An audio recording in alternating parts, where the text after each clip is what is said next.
At the start of the episode, we see two young people, a boy and a girl, standing inside a hollow waterfall cave. They are standing in front of a simple altar. The boy reaches out to place an ancient artifact on the altar. We hear a voiceover from a girl, narrating an old prophecy that was written way before they were born. It foretells a man coming from the east and finding her to travel together. Another part of the prophecy foretells two ancient creatures coming to life, a dragon rising from the earth, conjuring dark clouds that will cover the sky, and a phoenix descending from above, delivering purple winds using its wings. Once the boy places the artifact, the whole place gets lit by lanterns. Then they see on the wall two large sculptures of a dragon and a phoenix. It's as if they are meant to face great challenges together, and their story is about to begin. It starts in November 1998 in the quiet town of Japan. A high school boy named Ryo prepares to leave. He is joining a karate tournament that will determine his entry into university. He says goodbye to his household members, as well as to his father, Iwao, and his friend, Yamagishi. During the competition, Ryo easily manages to win the gold medal. After the competition, their group is planning to have a small celebration in a restaurant, but he declines, saying that their housemaid will be preparing a small feast for him. With this, he parts ways with his members. As we follow him home, we can see that Ryo is living a normal life. He attends school, joins tournaments, and considers entering university after high school. He passes by his favorite hot dog stand owned by Tom.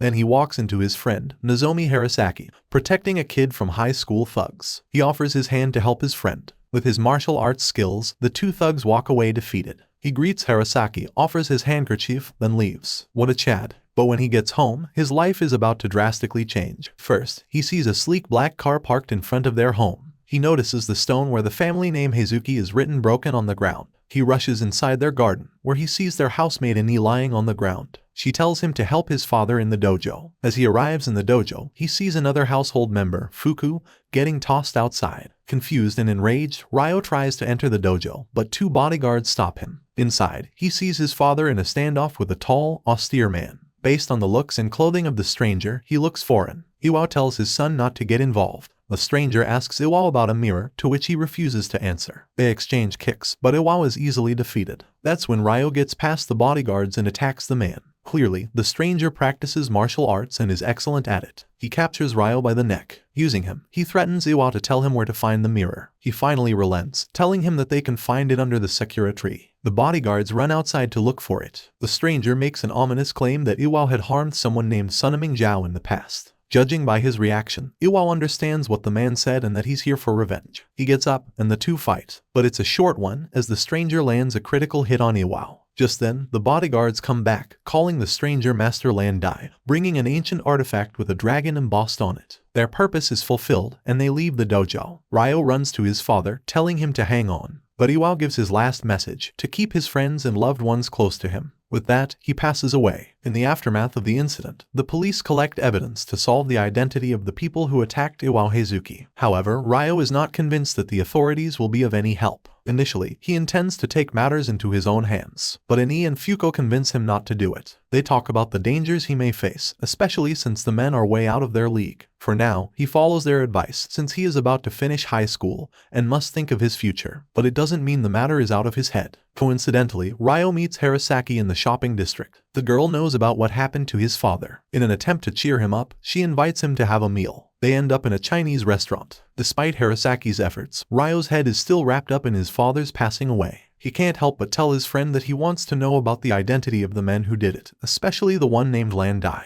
A stranger overhears their conversation and gives valuable input. He doesn't personally know the man, but he assumes from the name that he's involved in the Chinese underworld or the mafia. They bypass authorities by going through the Japanese harbors unchecked. He ends his input by saying that these men are not the people you usually hang out with. On his way home, Ryo keeps thinking about what the stranger said. If it's true that Landai has connections with the mafia, then what did his father do to earn his fate? Did his father really harm someone in the past that the mafia wants to exact revenge on him? There are so many questions that Ryo has. While he is thinking, he notices the door of the dojo is open. He is about to close it when somebody jumps on him. It is one of Landai's cronies named Chai. He speaks like a 5-year-old, but there's no denying his skills in martial arts. He slams Ryo onto the wall and demands the second mirror. Ryo has no idea what he is talking about. At first, he gets beaten up by Chai, and it looks like it will end that way. But Ryo remembers what his father had always told him, that he is still lacking, and that he needs to do more. At first, he didn't understand what his father had meant. But in light of the situation now, he realizes that he hadn't given any effort to understand his father's teachings. He is always told that one day he'll understand, and that one day is now. He stands up and takes a deep breath. He looks at Chai and assesses his weakness. His next moves are swift and sure that Chai is taken aback. Then, Ryo lands a good hit on his stomach, which makes the creepy man run away. Right there and then, Ryo decides that he will pursue his father's assassin, whatever it takes. He tells Ini and Fuko. The two can see the determination in Ryo's eyes. They know there's no stopping him. So Ini finally gives him a letter that is meant for his father. It is from someone named Yuandishu. The letter is written in Chinese, but neither Ryo nor the two housemates know how to read it. This sends him on a quest to find a person who can read the letter for him. He looks in the shopping district at first, but even if some people can read and speak Chinese, they can't seem to make sense of the letter. However, Ryo doesn't give up easily. He remembers again the information given by the stranger the other day.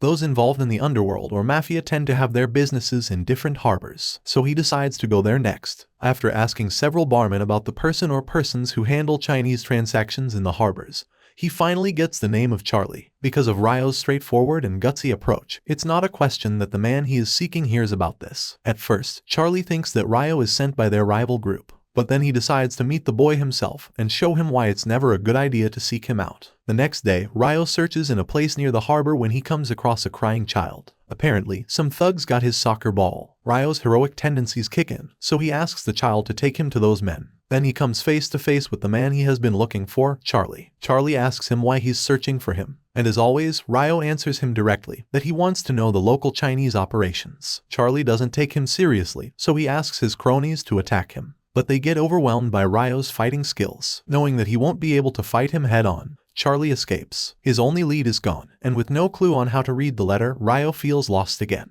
As he passes by the park, he sees Yamagishi, his father's friend. The old man asks him what he is doing and Ryo answers him truthfully. Just like Ini and Fuko, Yamagishi warns him to never meddle in the affairs of a ghost man. His father's unfortunate incident is best left with the authorities. But Ryo can't just let go of it. All his life, he has known his father to be an upright person and a strict but kind father. He has never asked anything about his father's past because there's no reason for him to do so. He is content with the idyllic life they are living. And then the incident happened, and it turned Ryo's world upside down. Now, he can't simply accept the fact that his father has done something wrong. He wants to know the truth because he believes in his father's innocence. And he'll find the truth no matter what it costs, no matter how long it takes. With this conviction, Ryo searches again for Charlie for the second time the next day. After asking around for a few hours, two foreign thugs approach him. They are the ones he has beaten the other day. They lead Ryo to an abandoned warehouse, where he gets ambushed by Charlie and his crew. As they fight, we can see that Charlie and his men are cheaters. They fight Ryo with metal bars and even try to put a drum on his head. They gang up on him, instead of using more sophisticated styles. In the middle of the skirmish, the letter drops out of his jacket. Charlie picks it up and threatens to destroy it. Wrong move, Charlie. Ryo unleashes his energy as he hits each man one by one.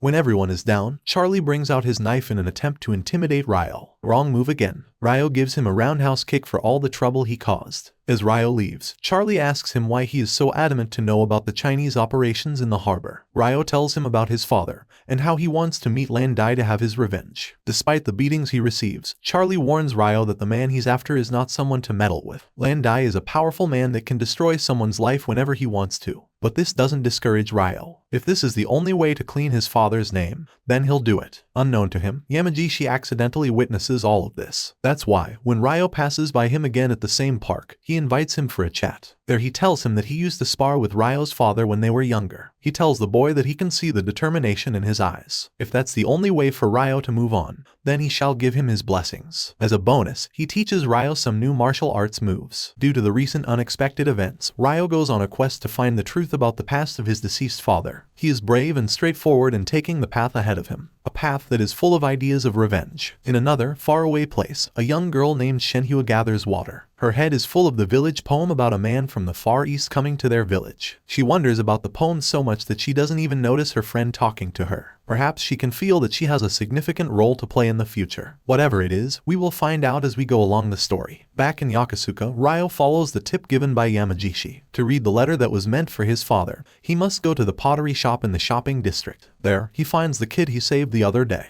It turns out, the kid's grandmother is the owner of the shop and the one referred to by Yamagishi. Following the tip proves to be fruitful, as Ryo can finally know the message of the letter. The grandmother shows that, upon placing the letter in front of the mirror, it contains reversed images. It tells a warning about the coming of Lan Dai, although unfortunately, it was too late to reach the right person. It says to ask for help from someone named Master Chen. The other part of the letter is composed of passphrases and a phone number. Ryo calls the number. The man confirms the passphrases, which Ryo answers carefully. Then he is given an address, Warehouse 8. Upon further research, he finds out that the warehouse is located in one of the harbors near his town. So he decides to check the place. Upon arriving at the harbor, he sees a man getting mugged by delinquents. He beats one of them, while the others run away. The one beaten immediately kneels as if treating Ryo as his boss. His name is Goro. He leads Ryo toward Warehouse 8, and even gives a tip that the security guards go home at 7 p.m. Evening comes. Ryo enters the warehouse as stealthily as possible. But someone is already expecting him. A sack covers his head, and the next thing he knows is that he's face to face with the father and son duo, Master Chen and Gizheng. Fortunately, the old man has a calm demeanor that is unlike the other thugs Ryo has met so far. Meeting him will shed some light on the mystery that he is in.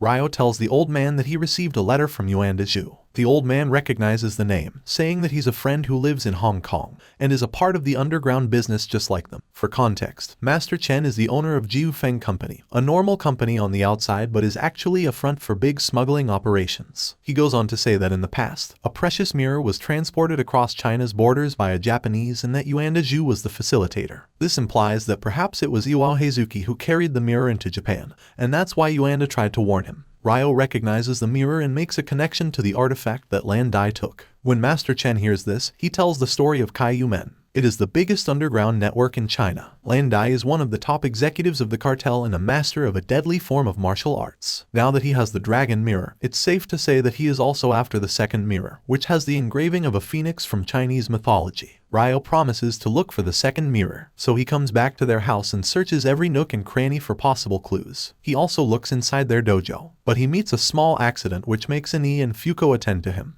He tells his housemates the purpose of why he's searching around the house, and he tells him to go to the antique shop nearby to retrieve the family crest his father entrusted there. Curiously, it looks like the regular division symbol in math, with a horizontal hole in the bar. Ryo takes it home. He meets Harasaki and Mai and thinks that maybe they can give him an idea of how to hide a mirror. The girls both tell him that there's no purpose in doing it unless a girl has a secret room. This gives Ryo the idea that perhaps his father did have one to hide all his secrets away. Adding to this notion is the fact that Fuko tells him about some odd machinations he found in the dojo walls while cleaning. There are two of them. One is the Heizuki family crest, while the other is simply a rectangle with a vertical hole. Ryo makes the connection that the crest from the antique shop and the sword from his father's items are the keys to opening these machinations. Indeed, he is correct. He finally opens a secret door that leads to the basement of the dojo. There he finds many files stacked neatly. He also finds a picture of his late father with someone, with the inscription of Bao Village at the back. But the most important discovery is the Phoenix Mirror. He goes back to Master Chen and presents it. However, the creepy man Chai interrupts this meeting and almost takes away the artifact. Fortunately, Ryo and Gizheng stop him. Master Chen thinks that the man is sent by their rival company Mad Angels. After all, Lan Dai has ties to them and is probably responsible for giving him a passage through the harbors of Japan.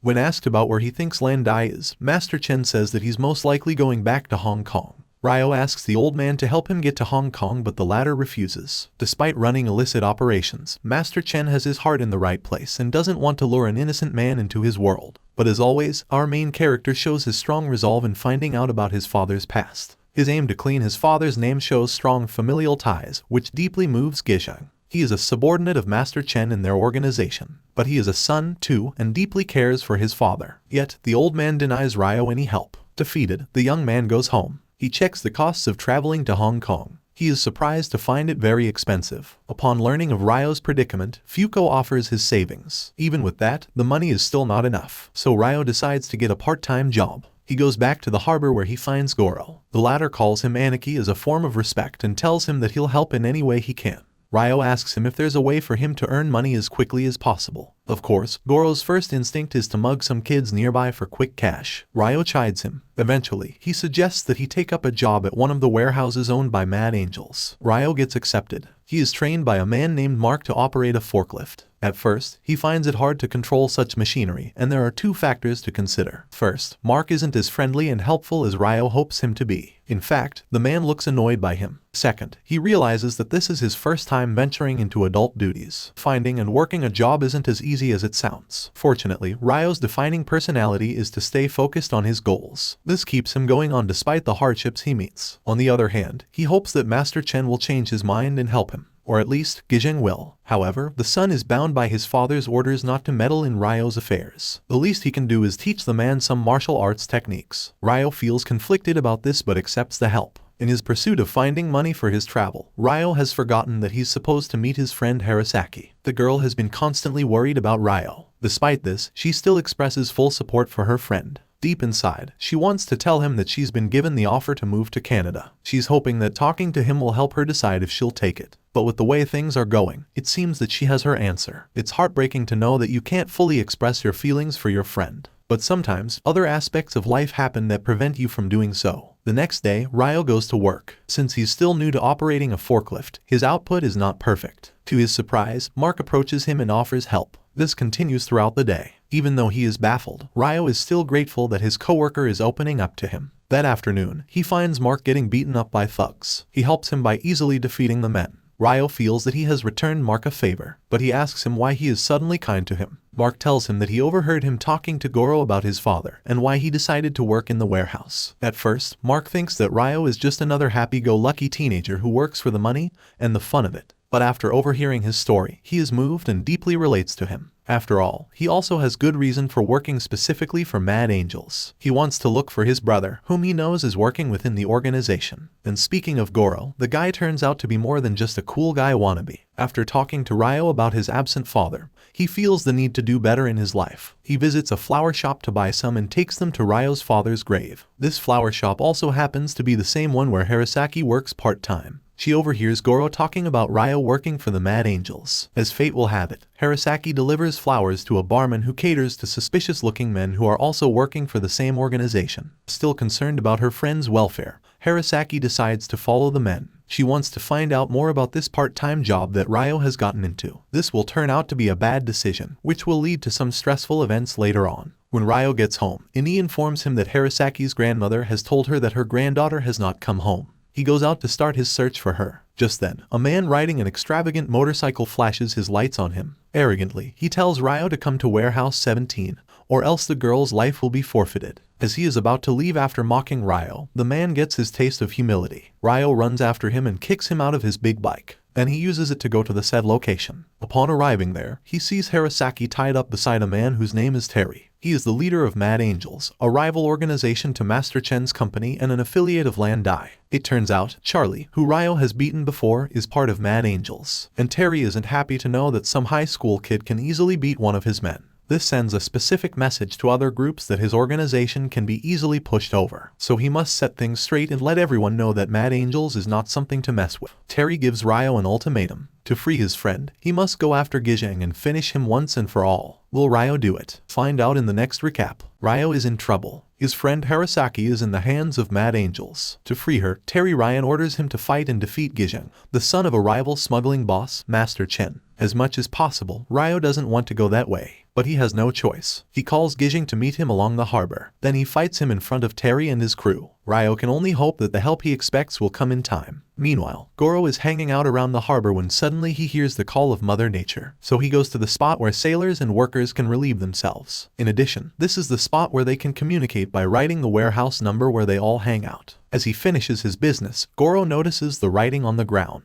It has the number 17. He remembers that this warehouse number belongs to Mad Angels, so he goes there and finds out that Ryo's friend is being held there. Without further ado, he goes to Mai-chan, a common friend of Ryo, and tells her the story. Upon hearing Goro's story, Mai doesn't hesitate to charge toward the warehouse. She plans to operate a forklift and use it to intimidate whoever is in there. But Mark sees them. At first, the two think that Mark is there to stop them. To their surprise, he volunteers to operate the forklift. He wants to help Ryo too. The three of them ride the forklift, with Mark operating it. Then they smash through the door, which surprises the two watchers. They try to run, but Mark is fast. He pins them on the wall using the detachable fork. Goro and Mai untie Harasaki. All three of them ride back on the forklift and they go to the place where Ryo is fighting. When they get there, they see Ryo and Gijang in the middle of an intense fight. Both are equal in terms of offensive and defensive moves. At the climax of their fight, they both use the swallow dive technique, which causes both of them to drop to the ground. Terry grins. This is what he exactly wanted. These two can face each other, and when one is defeated, or if both of them get weak due to fighting, that's when he and his crew can step in to finish both of them.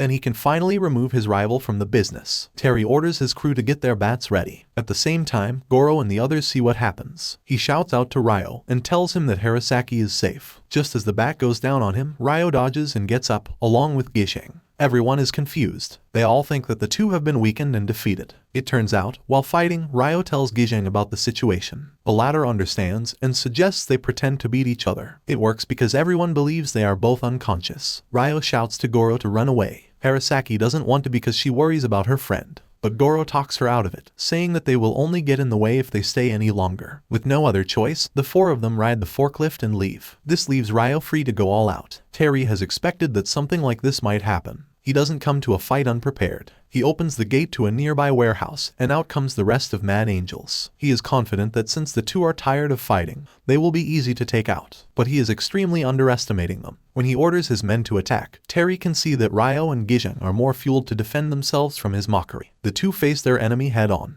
Even if his men are equipped with bars and bats, they stand no chance against the fists and kicks of these two martial arts prodigies. Eventually, all his crew is defeated, either by getting beaten or by simply running away. In any case, Terry is the only one left. He still has the pride of not running away with his tail between his legs. But his pride comes from humiliation and malice. Enraged, he tries to attack them. Ryo doesn't want to deal with him, as his goal of freeing his friend has been done. So Guangjai steps forward to settle the matter. In a few quick steps, Guangjai beats Terry. That is enough to know who is superior between the two of them. As his parting words, Terry reminds them that beating Mad Angels is not enough to face Lan Dai. If Ryo thinks that the path forward is easy, then he thinks wrong. The next few days go by without any more incidents. To Ryo's surprise, Goro and Mai get engaged. He congratulates them, although he's a bit puzzled why a strong girl like Mai falls for someone like Goro. He also leaves work when he gets his pay. Mark wishes him luck in his endeavors. Finally, Ryo says goodbye to Ani and Fuko. He has saved enough money to make his journey. Then he meets with Harasaki to say goodbye. She knows that Ryo will be heading to Hong Kong that day. There's no stopping him once he has set his eyes on something. She gives him a lucky charm as a remembrance. With that, he says goodbye to her. She also says goodbye to the possibility of never seeing him again.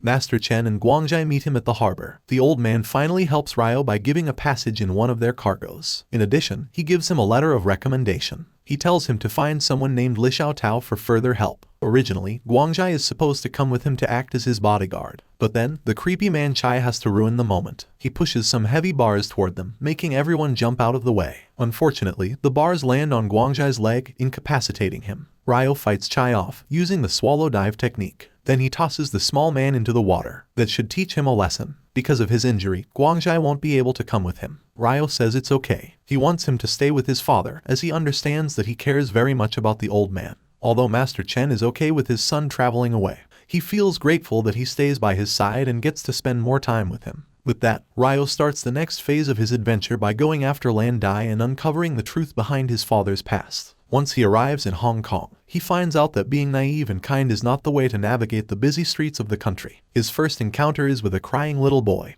who turns out to be an accomplice of muggers. They get his only backpack, but thankfully all his valuables are inside his multi-purpose jacket. He reports it to the police. They take note of it, though they don't hold much hope of finding his bag. Not letting his incident put him down, Ryo decides to walk around and look for Li Xiaotao. He walks past an old man practicing Tai Chi. The old man can see from Ryo's pose that he practices martial arts. He invites him for a sparring session. In a few seconds, Grandpa defeats Ryo. Despite this, he praises him for having sharp moves. Ryo then asks him where to find Yan Tin Apartments. The old man directs him there. Yan Tin Apartments looks neglected and abandoned. Ryo enters to look for the apartment number when someone, an old lady this time, shouts at him and shoos him away. She thinks he's part of the loan sharks that have bothered her before. Ryo clarifies that he's simply looking for a person named Li Xiaotao. She remarks that the person he mentioned is not someone he can just meet easily. However, she directs him to go to Man Mo Temple. Ryo goes to the said temple, where he finds an attractive woman who just finished praying. He walks past her and towards the man who looks like the caretaker of the temple. Ryo shows him the letter given by Master Chen, but the man says the letter is not enough to meet Master Tao. He adds that perhaps, in time, he'll meet the master when he is ready. Ryo goes back to the park where Grandpa is still practicing Tai Chi. He tells the latter who he is looking for. It seems like the old man knows something, because he says that he'll give a hint if Ryo can do a specific task. He must strike the flame tree once and cover the ground with its red leaves. When he tries to do it, he finds out that it's not an easy task. Even as he put more force into his strike, only 1 or 2 leaves fall. He asks Grandpa if there's a trick needed, but the old man chides him, saying that there's no need to rush, that he'll learn everything in due course. Ryo says he doesn't have time to train in another technique. He must meet Li Xiaotao as soon as possible. Grandpa emphasizes again that martial arts is not something to learn quickly. He tells the youngster that in Hong Kong, martial arts is not like instant noodles that can be quickly prepared. Even with the cryptic messages, Ryo still practices striking the tree to make leaves fall. When evening comes, Ryo goes to a nearby residential area to look for cheap accommodation. There, he meets Joy, who saves him from thugs who are about to scam him. She asks him where his bag is. He tells her that a kid has stolen it. Joy admits that she knows the kid, but she won't snitch on him. She says that the kid's name is Wong. She covers up for the kid, saying that he's only doing what he can do to survive. Not everyone gets lucky in life. If one gets handed a bad hand, then he must accept it and make do with whatever is given. As a favor, she directs him to an old transient where he can stay temporarily. The next morning, Ryo goes back to the park to practice again. Even though this looks like a waste of time, this is the only clue he has to find Master Tao. Grandpa sees him practicing. He is impressed that there's a noticeable improvement in Ryo's technique, but it's not enough to cover the ground with leaves. Grandpa tells him that the technique is called Chen-style Tai Chi. Ryo thinks that this specific style can only be used for gentleness. Grandpa corrects him, saying that martial arts is not always necessarily about fighting. Rather, it's a combination of gentleness and force, without blindly inflicting harm on others. Ryo gets inspiration. He calls Joy to find Wong. He promises not to harm the kid, and that he only wants his bag back. And indeed, Ryo is true to his word. Ryo gets his bag, and inadvertently earns Wong's trust. With this new insight about Tai Chi and martial arts, Ryo goes back to the park to try again the challenge. This time he succeeds in covering the ground with leaves, even more than what Grandpa can do. Grandpa is impressed. He finally gives the hint he promised. What Ryo has just learned is one of the wood called Gon, to train oneself each and every day without neglect. He implies that Ryo must learn the other wood to gain the trust of Master Tao. We see in the end that the attractive woman praying earlier in the Man Mo Temple is actually Li Xiaotao. She can see that Ryo is full of thoughts about revenge. This makes him not deserving of her help or trust. This is another set of tasks that our protagonist must learn. Find out in the next recap if Ryo will be able to succeed in learning the wood. The wood is a set of 4 principles that a martial artist must follow religiously. It refers to the morality of deeds and mentality of someone practicing martial arts. There are 4 principles. Ryo has already learned the first one, Gon. This refers to diligent training every day without neglect. As the caretaker of Man Mo Temple, Han Yui Liu says to him, he must learn the other 3 principles to gain the trust of Master Li Xiaotao. He guides Ryo toward the Guang Martial Arts School to start his learning. He goes there and receives a not-so-cheerful welcome. The master of the school, Zhaoshan, receives him. Ryo tells him his purpose for coming to the school, to understand and learn wood, as Master Li Xiao would have wanted. Zhaoshan recognizes the name. However, he tells Ryo that he's not worthy of speaking about the moral code. This is because he believes he has ruined the life of one of his students. He doesn't tell Ryo who the student is. So the next day, he goes on the streets to look for any martial artist who can fit the bill. He meets Joy. He inquires if she knows any martial artists around. She says none, although there is one street performer in the Golden Shopping Mall who is rumored to have beaten several men alone. With this lead, Ryo goes to the said location. The mall is wide and crowded like any other, but he notices one man in the corner who looks like he hasn't changed clothes for weeks. Ryo approaches this man. Before he can ask, the man assumes he is part of something called Yellowheads. He gets confused, and that's when the man turns around. He has unruly hair and hasn't shaved his beard. He asks for a can of beer before he can entertain any questions. Once he has his fill, instead of addressing Ryo, he pulls him to the center. He suddenly shouts to the crowd that he has someone who can break rocks with his martial arts skills. Feeling compromised and put on the spot, Ryo does what he asks. To the crowd's amazement and the man's disbelief, he perfectly crushes a rock with the side of his hand. Once the crowd has gone, the man, whose name is Zonquin, congratulates him and praises him for being a promising street performer. Ryo corrects this and tells Zonquin he is there to learn wood. The man is taken aback. He tells him he's not worthy to speak about it. Ryo comments that what Zonquin said is similar to what the master of Guang's school said earlier. Zonquin recognizes the name. For reasons yet unknown, Zonquin doesn't elaborate more. Instead, he gives Ryo his share of the money earned. At least he got paid for crushing a rock. Ryo goes back to the martial arts school and tells Zhaoshan about his encounter at the mall. The schoolmaster confirms that Zonquin is the student he is talking about. He goes on to say that he was a promising student before. But then, Zonquin started showing off his skills for entertainment purposes, which is against the principles of morality for martial artists. Zhaoshan believes he is still doing this, thus he thinks he has failed as a master for not redirecting a student's life to the right path. Ryo thinks about this. He goes back to the mall to clarify some things. When he gets there, a group of burly men is also looking for Zonquin. They are from the group Yellowheads. Ryo, being his honest self, also claims to look for the same man. But they don't like this attitude, since they dislike people who stand up against them. A senseless brawl happens between Ryo and these men. While this is happening, the man in question, Zonquin, comes out of the toilet relieved. He sees the crowd gathering and asks what is happening. A bystander tells him that some idiot bravely went against the Yellowheads, and the idiot the bystander refers to is none other than Ryo. He dashes forward and pulls him out of the fight. Then the men go for Zonquin, but the latter easily dodges them. The two run out of the mall until they stop at a park. Once there, Ryo asks Zonquin what those men want with him. He says they want him to pay something like a protection fee. He doesn't want to, so evades them. Ryo asks again why he does not fight them. They are weak. In addition, he is a previous student of Zhaoshan, therefore he can easily take care of them. Zonquin simply replies that he doesn't want any hassles. Then he stands up and opens the bundle he has brought with him, which contains books. He shouts out to bypassers that he sells some amazing books. In a way, Zonquin's easygoing manner and hustle are quite something to witness. When Ryo goes back to his temporary accommodation, the man at the desk tells him he has to pay some rent starting tomorrow. While he is wondering where he can get a job, Joy calls him for dinner. Since Joy rides around the city on her motorcycle, it's no question that she knows what happened earlier. She chides him, saying that he's a tough one and it's admirable. But a tough cat should not show its claws out in the open. This statement has Ryo thinking, and then it hits him. He gets up and goes back to the mall. Zhaoshan might have believed he ruined his student's life, but in truth, Zonquin is still practicing the wood. If not, then he could have shown how great his martial arts skills were and he could have gotten rich and famous for it. Instead, he chose to do odd jobs, because showing off is not an etiquette of a true martial artist. There, he finds Zonquin surrounded by more men. They've called reinforcements. Zonquin starts fighting them, showing off his hidden skills. But Ryo stops him from doing so, saying that he doesn't need to show off his skills for entertainment. Zonquin corrects him, and then dodges again the men's attacks. But deep inside he agrees with Ryo. When the men feel like they can't pin down the street performer or the foreigner, they simply get up and go away. When everything has quieted down, Zonquin asks Ryo if he can give a letter to his previous master. So the next day, Ryo returns to the school, meets Zhaoshan, and gives him the letter. The master gets a bit emotional upon learning that his student is still consciously abiding by the morality code. Then he reveals to Ryo the second wood, Jai. Keep your heart free of conceit, never use force blindly or flaunt technique. Ryo goes back to Manmo Temple and updates Li Xiaotao about his new learning.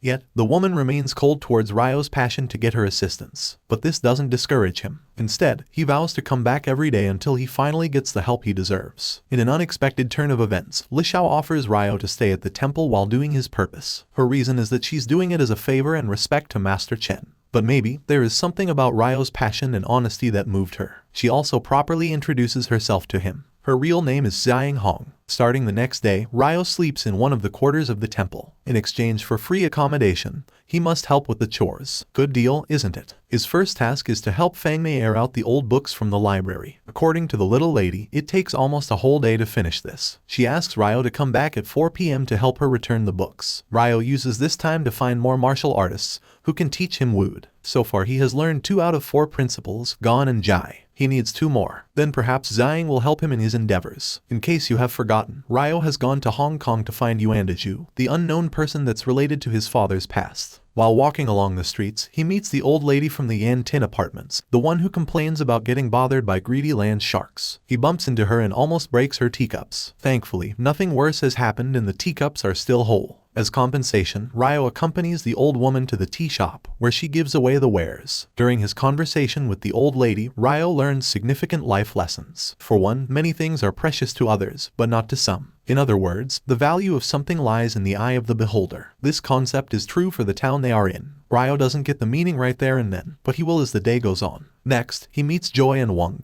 He tells them he is on a quest of finding a martial artist, so they walk around town asking people. Unfortunately, luck evades Ryo in this aspect. They end up in the same tea shop earlier to rest. Then, from the inside of the shop, they all witnessed how a land shark terrorizes a man into moving out of his apartment. Joy explains that the town is in the midst of unwanted building constructions. From the outsiders, it looks like a great development for the benefit of the town. What is not seen are the many families that will get displaced once this happens. Some are brave enough to face these people who want them out of their houses. In addition, there's not much assurance about these so-called developments, since everyone knows where the money actually goes. This is a depressing topic to discuss. When Ryo checks the clock, he forgets that he's supposed to help Fangmei with the books. When he gets back to the temple, he finds the maid fuming. She had expected him to help her, yet he didn't come. Then she says some mean words to him, and even denies knowing Yuanda Zhu when asked. Gloomy with the outcome, Ryo talks to Han Hui about his difficulties. He tells the caretaker about why he has come to Hong Kong. He tells him about the incident with his father, and that Yuanda Zhu is the only clue he has to unlock his father's past. This conversation may not progress Ryo's mission,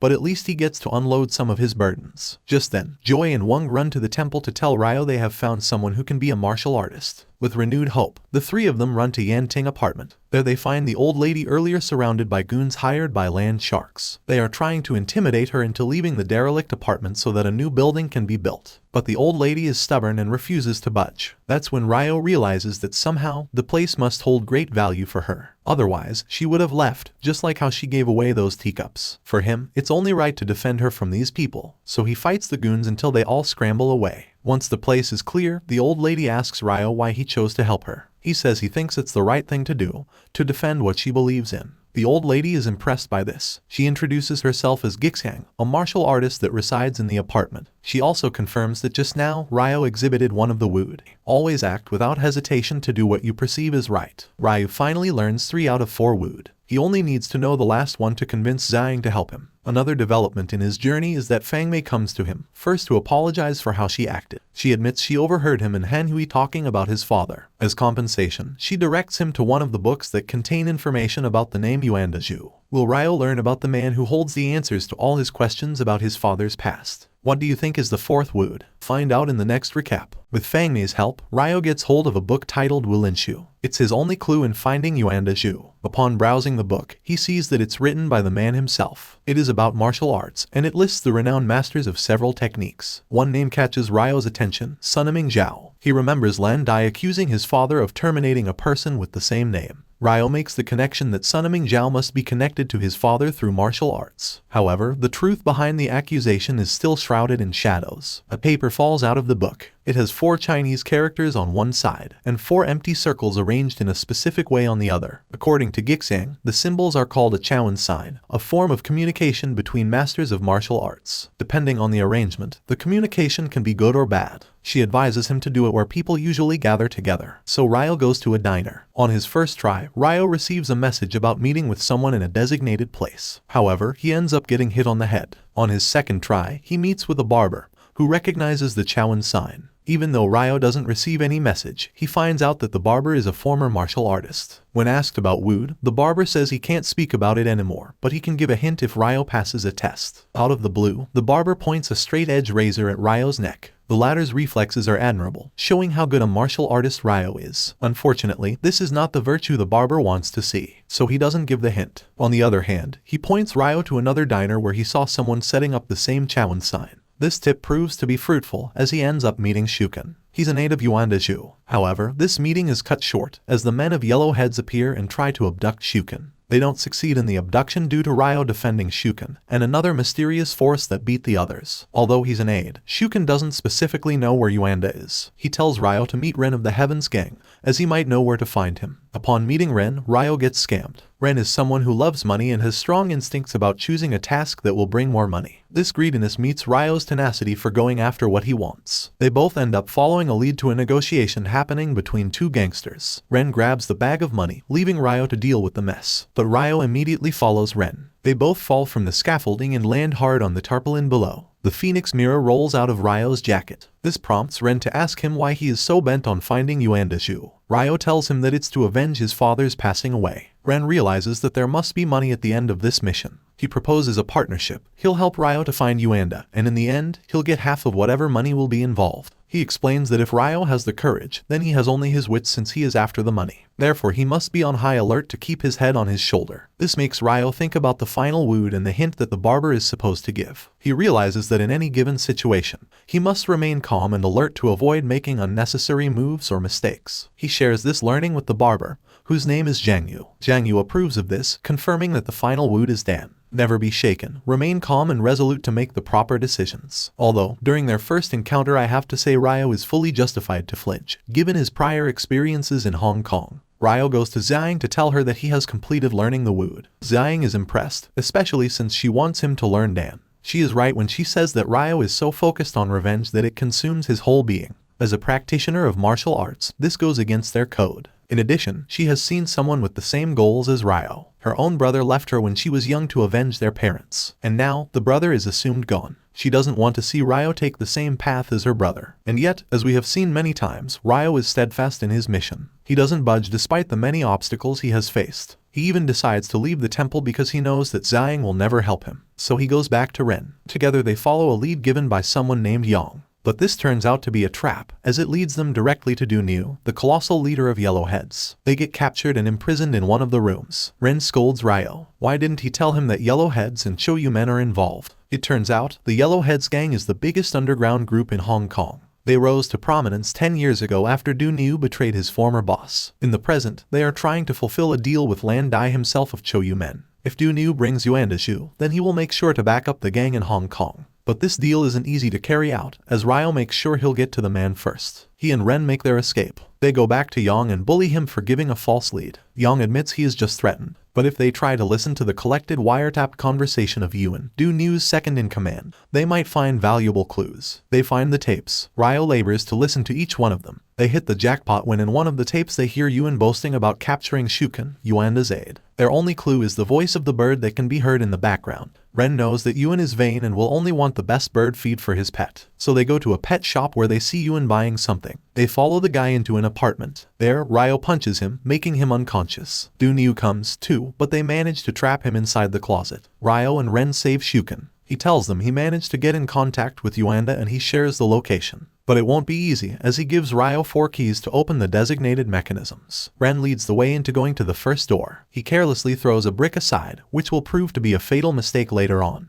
They open 2 more locks as if they are involved in a treasure hunt. The 4th one opens a false bookshelf, revealing a space behind it. There they find the elusive man that caused Ryo to travel from Japan to Hong Kong. The one who holds the answers to his father's past, Yuandashu. Unfortunately, this climactic reunion is cut short by Du Niu and Yuan, who followed the brick as their clue. Ren escapes through an open window, leaving Ryo to receive a heavy shove from the Yellowheads leader. He gets thrown out of the window. Du Niu follows him. To everyone's surprise, Xiang appears to defend Ryo. Brute force fights against calculated moves. Ryo witnesses how good Xiang is, with her defeating easily Du Niu's goons. She also lands a hard kick on Du Niu. If not for Yuan telling his boss that they already have the old man, who knows what Xiang can do to that colossal rock of a human. The Yellowheads escape, leaving Ryo falling unconscious. When he wakes up, he finds Xiang tending to him. For the last time, the lady convinces Ryo to stop his pursuit of revenge, but Ryo stubbornly says no. Then he realizes that all this time, Xiang has been watching and guiding him. When he asks her, she says she doesn't want him to go astray like her brother. Ryo assures her that he won't be. Resigned to his stubbornness, Xiang invites him for a round of sparring for the last time. She shows him a new technique, the counter-elbow assault. Apparently, it isn't something that can be learned quickly. To fully utilize its lethal effect, one has to master how to make his mind as still and serene as a polished mirror. Only then will Ryo be able to fully implement the technique. Xiang still hopes that he will change his mind. But in case he won't, at least this discipline will keep him from walking towards the wrong path. Ryo regroups with Ren, Joy, and Wong. The kid has discovered that Yuanda is being held inside the Yellowhead building. It's the headquarters of the gang, located inside the walled city of Kowloon. They strategize to find a way to infiltrate the place when Shuken recommends an acquaintance who can help them get inside. Ryo and Ren go to this man. But as always, there is a test. This time, one of them must fight the man in the dark. Ryo does it. He remembers Xiang's words, that he must train his mind to be as still as a polished mirror. He He applies this, thus dodging the old man's spank. It turns out, this man knows Ryo's father and has sparred with him in the past. He gets surprised upon learning what happened to Iwao Heizuki. Because of this, he decides to help Iwao's son. He relays to them about the underground fight club run by Yellowheads. To gain entry inside their headquarters, they must join the fight club and impress a man named Yuandao Huo. After this, Ryo tells Ren that this is where their partnership ends. He knows that he must take this path alone, without endangering the friend he has met in Hong Kong. Ren is indignant about this, but he can't describe why. In anger, he leaves Ryo. Our protagonist enters the fight club and easily garners the attention of the audience, including his target, Yuandao. The small man leaves instructions for Ryo to do,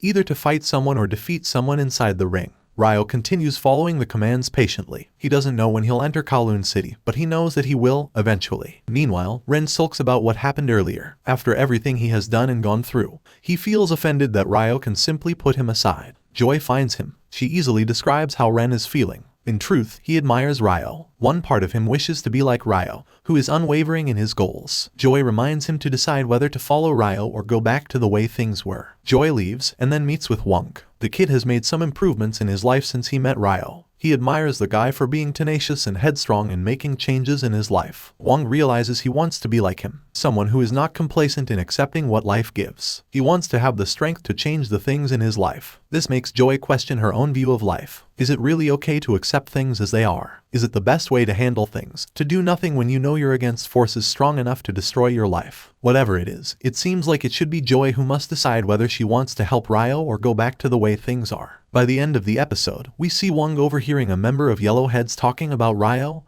and Ren. He runs away as fast as he can to warn them. Meanwhile, Ren is working again with Ryo. As we have seen, they always end up getting caught by Du-Nu himself. What do you think will be the ending to Ryo's epic adventure? Find out in the lastest recap of this anime. We've now reached the final recap of Shenmue the animation. Sit back and relax as we find out if Ryo will ever accomplish his goal. In the last episode, Ryo and Ren infiltrated the Yellowheads building where they imprisoned Yuandashu. They are racing against time since Du-Nu and Yuan plan to hand over the old man to Lan Dai. When they think they have found the room where he is held, they find it empty. All that awaits them is Du-Nu, ready to welcome them with some head bashing. The large man chases after the two, running after them on these maze-like stairs. Adding to the chase is Yuan with a chainsaw. He wields the machinery like crazy, and it's thanks to their reflexes that they can dodge its spinning blades. The two manage to trap him under rotten cabinets and wooden planks. Du-Nu helps him get up and tells him to check on their prisoner. Meanwhile, Wong is running for his life. He has overheard a member of the Yellowheads that they have Ryo and Ren under surveillance and that Yuandashu will be handed over to someone that day. He runs away so he can warn the two, not knowing that they have been found out. He meets Joy. Together, they ride Joy's motorcycle and escape their pursuer who's riding a stolen bike. Wong wants to help his friends badly, but Joy tells him not to. She reiterates that they are against a strong gang and they can do nothing about it. But Wong doesn't want to accept that this is how things will end. Later on, Joy gives in to the boy's wishes. They form a plan that will involve her revisiting her past. Back in the enemy's headquarters, Ryo and Ren have not found the room where Yuanda is imprisoned. However, they manage to steal a radio where they can spy on the enemy's communication. They hear the phrase Chun's daughter is here. Ryo doesn't know what it means, but Ren does and he knows it's Joy being referred there. It turns out, Joy's family used to be the most powerful in all of Hong Kong, having complete control of the gambling arena. That was until Du-Nu betrayed Joy's father and established Yellowheads afterward. That's why she is well known on the streets of Hong Kong. Facing the Yellowheads is her biggest fear, but she has found the courage to help her friends. Now, she is imprisoned in the basement. Ryo and Ren change plans and proceed to save her. When they get there, they find her inside a cage, unconscious and tied up. To free her, they must defeat the three men guarding her. But another player enters, this time a man with elaborate face makeup and costume. Ryo recognizes him as someone from the fight club. The man says they can free her if they defeat him. So Ryo steps forward. He knows from first glance that this man is not easy to fight with. He recalls everything he has learned from the master and the 4 principles of Wood.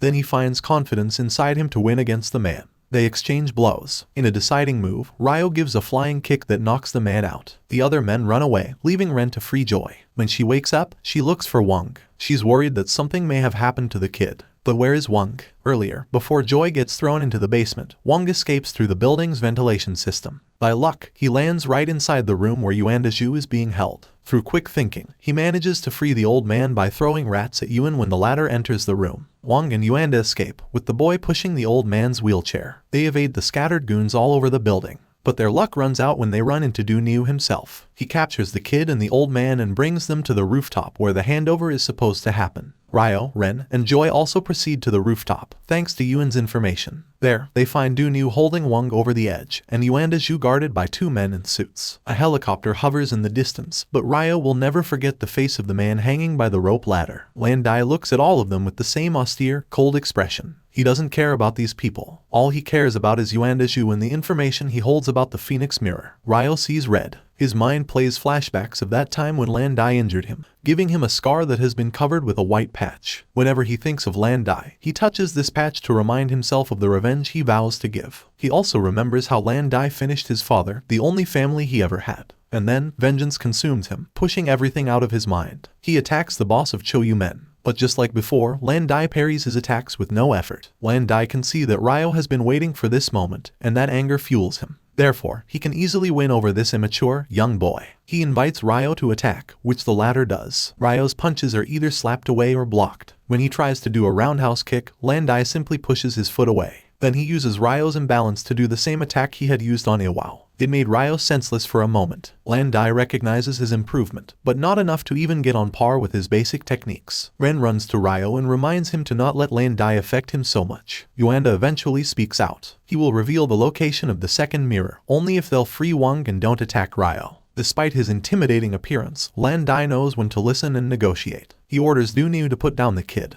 which the giant man reluctantly does. Yuanda tells him the second mirror can be found in Beilu village, and surprisingly, Lan Dai takes it and leaves the same way he arrives. Du-Nu begs for Lan Dai's reassurance about him taking over Hong Kong. The two guards tell him that he must finish everyone here while their master is still hovering in the distance, watching the events unfold. So he runs towards Ryo and gives a mighty punch. If not for Ren pushing him out of the way, Ryo may have gotten a more serious injury. Still, he gets hit, and both Ren and Ryo get pushed toward the wired wall. He is still looking at Lan Dai as if he can't believe that his goal is already flying away. Ren grabs the collar of his clothes and reminds him of what is important at the moment. He has to realize that saving their lives now matters more than thinking about how to get to Lan Dai. Seemingly waking up, Ryo agrees and faces Du-Nu. Finally, the boss fight for this episode comes. Ryo tells Joy and others to escape, but the men in suits won't let them go. Ren says he'll take care of them, so Ryo can focus on fighting the big guy. Ryo charges first by punching him. Du-Nu simply bends and lets his hard as a rock head take the force. It doesn't even faze him. He grabs Ryo's head and slams him on the ground. Ryo remembers every important person in his life, either giving him advice or telling him important life lessons. Then he recalls what Zhang has told him. A clear mind will allow him to focus all his energy on one point. Since the start, this has been the one thing that she wants him to learn. To clean his mind of unnecessary thoughts so that revenge will not take over him. He closes his eyes and does just that. Du-Nu thinks Ryo has gone crazy. Everyone thinks so, too, except for Yuanda,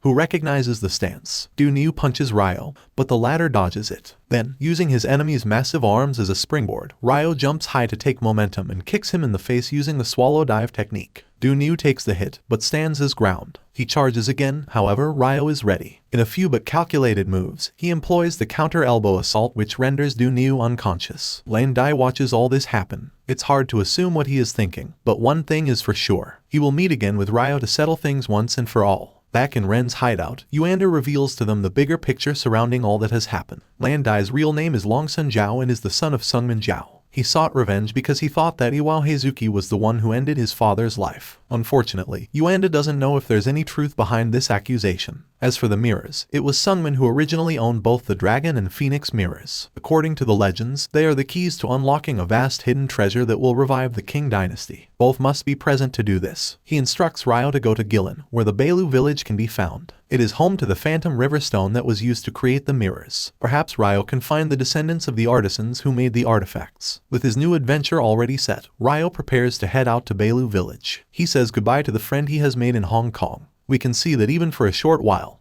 he has made a significant impact on them. He also visits Zhang at Manmo Temple and informs her of his new destination. She can see that revenge is still in his mind, but not as much as before. He tells her that he intends to know the truth about his father and everything related to the mirrors. She gives him a pendant that resembles Yang. She hopes that it will remind Ryo of her brother who holds the yin, so that every time he thinks of revenge, he can look at it and be reminded of not going astray from the right path. And so, Ryo starts his journey towards the mystical Beilu village. At one point, rain pours so heavily that he has to stop to wait for it to subside. He rests beside a river that flows heavily with the rain. Then he sees a girl from across the river jumping in to save a baby goat. Ryo jumps in, too, and tries to save them. Luckily, they don't get carried away by the river. They climb out. To express her gratitude, she invites him to her house to rest. If you remember from previous episodes, this girl's name is Shenhua. She has been shown across all episodes, living peacefully in their quiet village. She is the one who keeps thinking about their village's prophecy about a man who will come to them. Could it be that the prophecy pertains to Ryo Heizuki? When he wakes up, he looks around to find some familiar blueprints on the table. He brings out the phoenix mirror and it fits one of the drawings. Shenhua recognizes the stone used to make the object. She tells Ryo that her father has been mining Phantom River stones, although she doesn't know what he does with them. She offers to lead him to the place, and so we are led back to the very start of the anime, where Ryo and Shenhua stand inside a hollow cave. But she sees a letter written to her by her father. It says that he has finished the phoenix mirror. He instructs her to accompany the one who bears the mirror and undergo the trial of proof. Then she has to be with him and journey together. He leaves her a blade as an heirloom. She must remember that he'll always watch over her. Ryo places the mirror on the altar. It lightens up the cave, revealing two giant replicas of the dragon and phoenix mirror. Ryo thinks back to what his father has always said, that he is lacking something. Perhaps he means that he wants his son to have a purpose in life. And now, Ryo has it. His goal is to find out the truth. The episode ends with the prophecy being read again,